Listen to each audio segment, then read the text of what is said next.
एक समय की बात है। एक गांव में गौतम बुद्ध का बहुत बड़ा आश्रम था। वहां पर एक प्रसिद्ध बौद्ध गुरु रहते थे।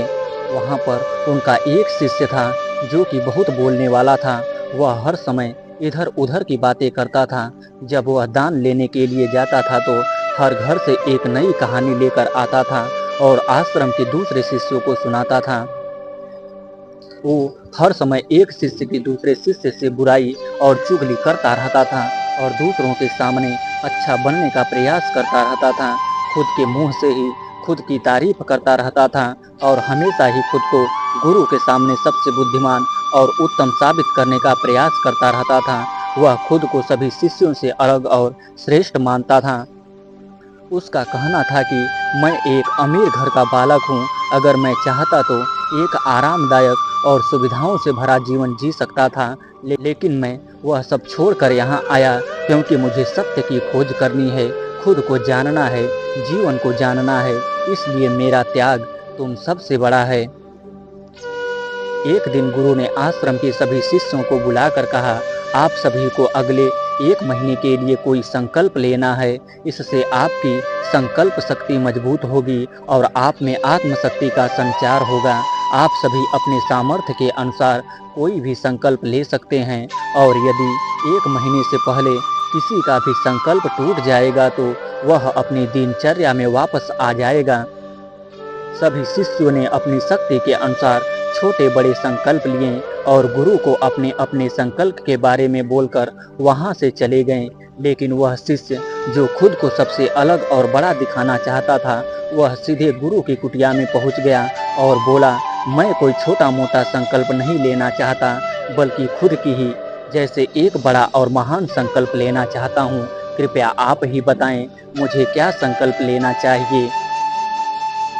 उसकी यह बात सुनकर गुरु मुस्कुराए और बोले, क्या तुम मेरे द्वारा दिए गए संकल्प को पूरा कर पाओगे?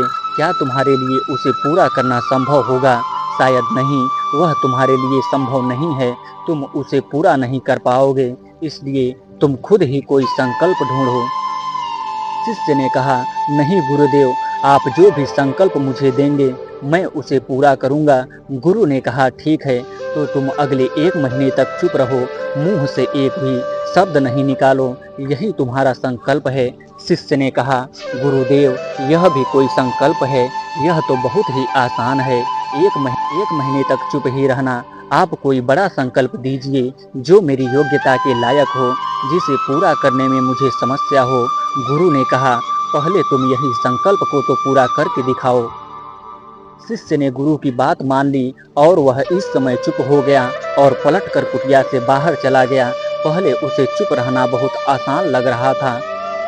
उसने एक दिन तो जैसे तैसे चुप रहकर काट लिया, लेकिन दूसरे दिन से उसके मन में ना बोलने का बोझ बढ़ने लगा। तीसरे दिन उसे भारीपन महसूस होने लगा और चौथे दिन उसके अंदर एक अजीब सी बेचैनी होने लगी, क्योंकि आसपास आश्रम के सभी शिष्य एक दूसरे से बातें कर रहे थे। यह देख वह पूरा दिन उदास रहा। इसी तरीके से कुछ दिन और बीते और वह शिष्य बीमार पड़ गया। उसका सर फटा जा रहा था, उसका खाने पीने तक का मन नहीं कर रहा था, वह सिर्फ बोलना चाहता था। वह गुरु के पास गया और उनके सामने बैठकर लिखकर उन्हें बताया, गुरुदेव, मैं बोलना चाहता हूँ, मुझे सांस नहीं आ रही, मेरा दम घुटा जा रहा है, मैं अंदर ही अंदर पागल हुआ जा रहा हूँ, मैं क्या करूँ? संकल्प तोड़ दूँ क्या? यह पढ़कर गुरु मुस्कुराए और बोले, संकल्प तोड़ने के लिए ही होते हैं, लेकिन जो अपने संकल्प को पूरा कर लेता है वही अपनी आंतरिक शक्ति को बढ़ाता है, वह समाज की कल्याण करता है। संकल्प का लेना भी तुम्हारे हाथ में था और इसे तोड़ना भी तुम्हारे ही हाथ में है। तुम्हारे बहुत से भाई अपने संकल्प को तोड़कर अपनी पुरानी दिनचर्या पर वापस आ चुके हैं। अगर तुमसे नहीं हो पा रहा तो तुम भी संकल्प तोड़कर अपनी पुरानी दिनचर्या पर वापस जा सकते हो। लेकिन याद रहे, अगर आज तुम इस छोटे से संकल्प को नहीं संभाल पा रहे हो तो तुम अपनी बाकी की पूरी जिंदगी को कैसे संभाल सकोगे? बाकी फैसला पूरी तरह से तुम्हारी हाथों में है। गुरु की यह बात उस शिष्य के दिल में चोट कर गई। वह बिना कुछ बोले वहां से वापस चला गया और खुद को अपनी कुटिया में बंद कर लिया। वह केवल अपने जरूरी कामों के लिए ही कुटिया से बाहर निकलता था, बाकी सारे समय कुटिया के अंदर ही बैठा रहता था। 15 दिन बीत चुके थे और आश्रम के लगभग सभी शिष्यों का संकल्प अब तक टूट चुका था, लेकिन उसका संकल्प अभी भी जारी था। संकल्प लेने के बाद से अब तक उसने एक शब्द भी नहीं बोला था। सारा आश्रम हैरान था कि इतना बोलने वाला इंसान चुप कैसे हो गया। 15 दिन बीतने के बाद वह दोबारा अपने गुरु के पास गया और लिखकर बताया, हे गुरुदेव, मैं बाहर से तो चुप हूँ, लेकिन मेरे भीतर बहुत सी आवाज़ है, बहुत सी चीज़ पुकार और शिकायतें हैं। मैं अंदर ही अंदर बात करता रहता हूँ। मेरा मन तरह तरह के प्रश्न पूछता रहता है। मैं बाहर से जितना मौन हूँ, भीतर से उतने ही शोर शराबा से भरा हुआ हूँ। क्या इस तरह से मेरा संकल्प अभी भी जारी है? गुरु ने कहा, तुम्हारा संकल्प अभी भी जारी है, लेकिन जब तक लोगों की यह आवाज़ तुम्हारे कानों में गूंजते रहेंगे, तुम्हारा मन बोलता रहेगा, क्योंकि इसे तो आदत है बोलने की। तुम भले ही बाहर से चुप रहो, लेकिन तुम अंदर ही अंदर बोलते रहोगे। तुम्हें इन बातों से, इन आवाज़ों से दूर जाना पड़ेगा। शिष्य गुरु को प्रणाम कर वहाँ से चला जाता है और सुबह होते ही अपनी कुटिया छोड़कर जंगल की तरफ चला जाता है। कई दिन बीत जाते हैं, संकल्प का समय भी पूरा हो जाता है, लेकिन शिष्य लौट कर नहीं आया। आश्रम में सभी को डर था कि कहीं उसको जंगली जानवर ने खा तो नहीं लिया। उसे ढूंढने की बहुत कोशिश की गई, लेकिन वह कहीं नहीं मिला। सभी गुरु भाइयों ने मान लिया था कि जंगली जानवरों ने उसे अपना शिकार बना लिया है, लेकिन गुरु को ऐसा नहीं लगता था।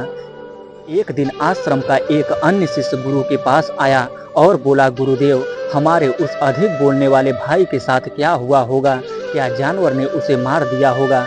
गुरु ने कहा, हो सकता है कि जानवरों ने उसे अपना शिकार बना लिया हो, लेकिन उसके न लौटने की एक दूसरी वजह भी हो सकती है। शायद उसे वह मिल गया है जिसके लिए वह गया था। फिर शिष्य ने पूछा, गुरुदेव, क्या ज़्यादा बोलना इतना हानिकारक होता है? गुरु ने कहा, इंसान के जीवन में बहुत सारे दुखों में से एक दुख यह भी है कि वह कभी चुप नहीं रह सकता, हमेशा कुछ न कुछ बोलता ही रहता है। सिर्फ हमारे बोलने के कारण हमारे आधा से ज़्यादा दुख पैदा होते हैं। परिवार के अधिकतर झगड़ों की वजह हमारा बेमतलब बोलना ही होता है। हम में से कोई भी चुप नहीं रह सकता। हम बस सामने वालों को सुना देना चाहते हैं। जो भी हमारे मन में है सब निकाल कर उसके मन में बैठा देना चाहते हैं। उसे समझा देना चाहते हैं कि देख, तू गलत है और मैं सही हूँ, और इस तरीके से सब एक दूसरे की सारी गलत बातों को ग्रहण कर रहे हैं। इस तरीके से सुनने और सुनाने का यह काम जिंदगी भर चलता रहता है, लेकिन इस नासमझी में हम अपना समय, अपना जीवन, अपनी समझ और सबसे महत्वपूर्ण वक्त को हम खो देते हैं। लेकिन इसके बदले हमें मिलता क्या है? कुछ नहीं, सब व्यर्थ और बर्बाद हो जाता है। इस पागलपन में हमने क्या खो दिया, इसका एहसास केवल कुछ ही लोगों को पता होता है। बाकी लोग जैसे उन्हें अपने आने का पता नहीं, वैसे ही उन्हें अपने जाने का भी पता नहीं चल पाता। शिष्य ने कहा, तो फिर इसका समाधान क्या है? गुरु ने कहा, पूरी जागरूकता के साथ अपने विचारों को देखना ही एकमात्र तरीका है। सारी मानसिक समस्याओं का वर्तमान में रहकर चिंतन करना, पूरी जागरूकता के साथ अपना काम करना जिंदगी में चमत्कारिक बदलाव ला देता है। उसके बाद वह शिष्य से अपने प्रश्नों का उत्तर प्राप्त कर उनको प्रणाम करके वहां से चला गया।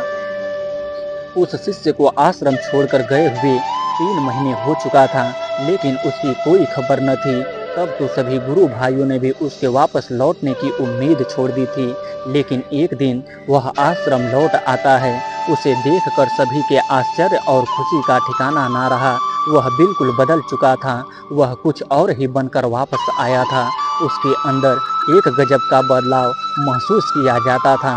उसके चेहरे पर एक गजब का ठहराव और आंखों में शांति बनी थी। आश्रम में आते ही सभी गुरु भाइयों ने उसे चारों तरफ से घेर लिया और बातें करने लग गए। वह भी अपने गुरु भाइयों से बातें करने लगा। सभी ने यह अनुभव किया कि अब वह पहले जैसा उतावला और बातूनी नहीं रह गया था। उसके मुंह से एक एक शब्द बहुत ही सरल और मधुरता के साथ निकल रहे थे। थोड़ी देर तक गुरु भाइयों से बात करने के बाद वह सीधा गुरु की तरफ चला गया। उसने गुरु के चरण छुए और कहा, गुरुदेव, क्या मैं अभियान में हूँ? क्या अभी मेरा संकल्प जारी है? गुरु ने कुछ देर तक शिष्य की आंखों में बड़े ध्यान से देखा और कहा, हाँ, तुम अभी भी अभियान में हो। तुम्हारे मुंह से एक भी शब्द नहीं निकल रहा है और तुम्हारा संकल्प अभी भी जारी है। शिष्य ने कहा, गुरुदेव, जब मैं आश्रम से गया तो मैं मुंह से तो चुप था, लेकिन मेरे अंदर बहुत सी आवाज़ हो रही थी। मन में बहुत से प्रश्न थे और वह बंद नहीं हो रहे थे। तो मैं जंगल में चला गया इस उम्मीद से कि वहाँ मुझे शांति मिलेगी और मेरे मन की बकबक कम हो जाएगी। लेकिन मैं जितना एकांत में जाता गया, मेरे अंदर की आवाज़ उतनी ही तेज होती गई। पुरानी से पुरानी आवाज़ मुझे सुनाई देने लगी। तब जाकर मैंने महसूस किया कि मैं कितना गलत कर रहा था। जब मैं अपने परिवार वालों, दोस्तों और गुरु भाइयों को बुरा भला कहता था तो उस समय मुझे लगता था कि मैं सही कर रहा हूँ। जब मैं गुरु भाइयों की एक दूसरे से चुगली करता था और उनका मजाक बनाता था, तब भी मुझे यही लगता था कि मैं उनसे बेहतर हूँ और मैं सही कर रहा हूँ। लेकिन उस दिन मैंने पहली बार महसूस किया कि मैं कितना गलत बोलता था। काफ़ी दिनों तक यह सारे शोर और शिकायतें मेरे अंदर चलती रहीं, लेकिन धीरे धीरे करके एक दिन यह सारी आवाज़ मेरे अंदर से समाप्त हो गई। अब मैं भीतर से भी मौन हो गया। उसी घने जंगल में कोई बोलने वाला नहीं था और भीतर कोई आवाज़ बची ही नहीं थी और मैं उसी दिन पहली बार मौन का सही अर्थ समझा। मेरे चारों तरफ बहुत शांति थी। हालांकि अभी भी कुछ आवाज़ आ रही थी जो पहले भी आती थी, लेकिन मैं उन्हें सुन नहीं पाता था। पर अब वह सभी आवाज़ जो मुझे स्पष्ट रूप से सुनाई दे रही थी, वो थी हवा के चलने की आवाज़, चिड़ियों के चहचहाने की आवाज़ और पानी के बहाने की आवाज़। यह सभी आवाज़ मैंने पहली बार पूरे होश पूर्वक सुनी। अपने चारों तरफ इतनी शांति मैंने पहले कभी नहीं महसूस की थी। तो इस शांति को भंग करने के लिए मैंने पहली बार अपने मुंह से कोई शब्द निकाला। मैं चिल्लाया, हे ईश्वर, यह कैसी शांति है? सभी कुछ इतना शांत क्यों है? ऐसा क्या हो गया? लेकिन मेरे चिल्लाने के बाद भी शांति भंग नहीं हुई। सब कुछ पहले जितना ही शांत था। बाहर भी और भीतर भी उतना शांत रहा। हे गुरुदेव, मैं अपने गुरु भाइयों से बात की, मैं आपसे बात की कि मैं बोल रहा हूँ, मैं चल रहा हूँ, मैं सब कुछ देख रहा हूँ, लेकिन मैं अपने भीतर एकदम एकांत और मौन में हूँ। जब मैं खुद में भी शोर करना चाहता हूँ, तब भी एकांत में ही होता हूँ। अब सब दिखाई पड़ने लगा है, सब सुनाई पड़ने लगा है। गुरु ने कहा, जब तक हम बाहर की तरफ बोलते रहेंगे, भीतर अशांति ही रहेंगे, लेकिन जिस दिन हम भीतर की तरफ मुड़ जाएंगे, तब हमारे मुंह से कुछ भी निकलेगा, हम शांति रहेंगे। दुनिया में जितनी भी बुराइयां हैं, ज़्यादातर हमारे बोलने से ही उत्पन्न होती हैं, क्योंकि हम चुप रहना नहीं चाहते। हम जितनी ज़रूरत है उससे कहीं ज़्यादा बोलते हैं।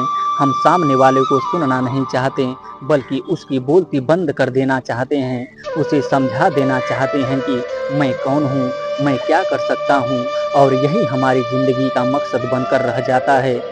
हमारी सारी ऊर्जा व्यर्थ के बोलने में बर्बाद होती रहती है। ऐसे ही समझ में लोगों का जीवन दुखों से भर जाता है, जो हमेशा एक दूसरे से शिकायत में लगे रहते हैं, कभी एक दूसरे को सुनना नहीं चाहते, समझना नहीं चाहते, और चुप रहना तो उन्होंने कभी सीखा ही नहीं, क्योंकि चुप रहना उन्हें छोटा महसूस करवाता है।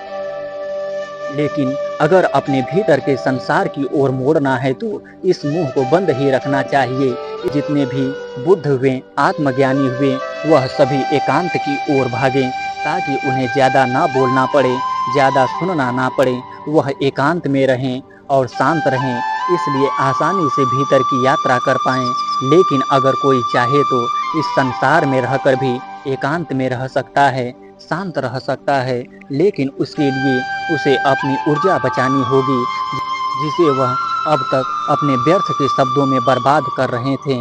इस कहानी से मिलने वाली सीख यही है कि व्यर्थ का बोलना ऊर्जा को नष्ट करना है, और यह बोलना ही हमें कभी अपने भीतर की ओर लौटने नहीं देता, क्योंकि यह हमें बाहर की ओर झुकाए रखता है और जिन्हें भीतर की यात्रा करनी है तो उन्हें अपने मुंह को बंद ही रखना चाहिए।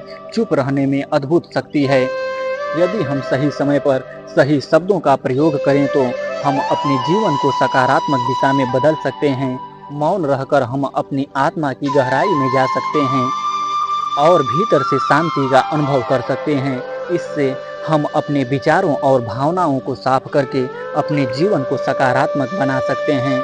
हमें चुप रहने की कला सीखनी चाहिए ताकि हम अपने शब्दों का सही प्रयोग करके अपना और दूसरों का जीवन बेहतर बना सकें।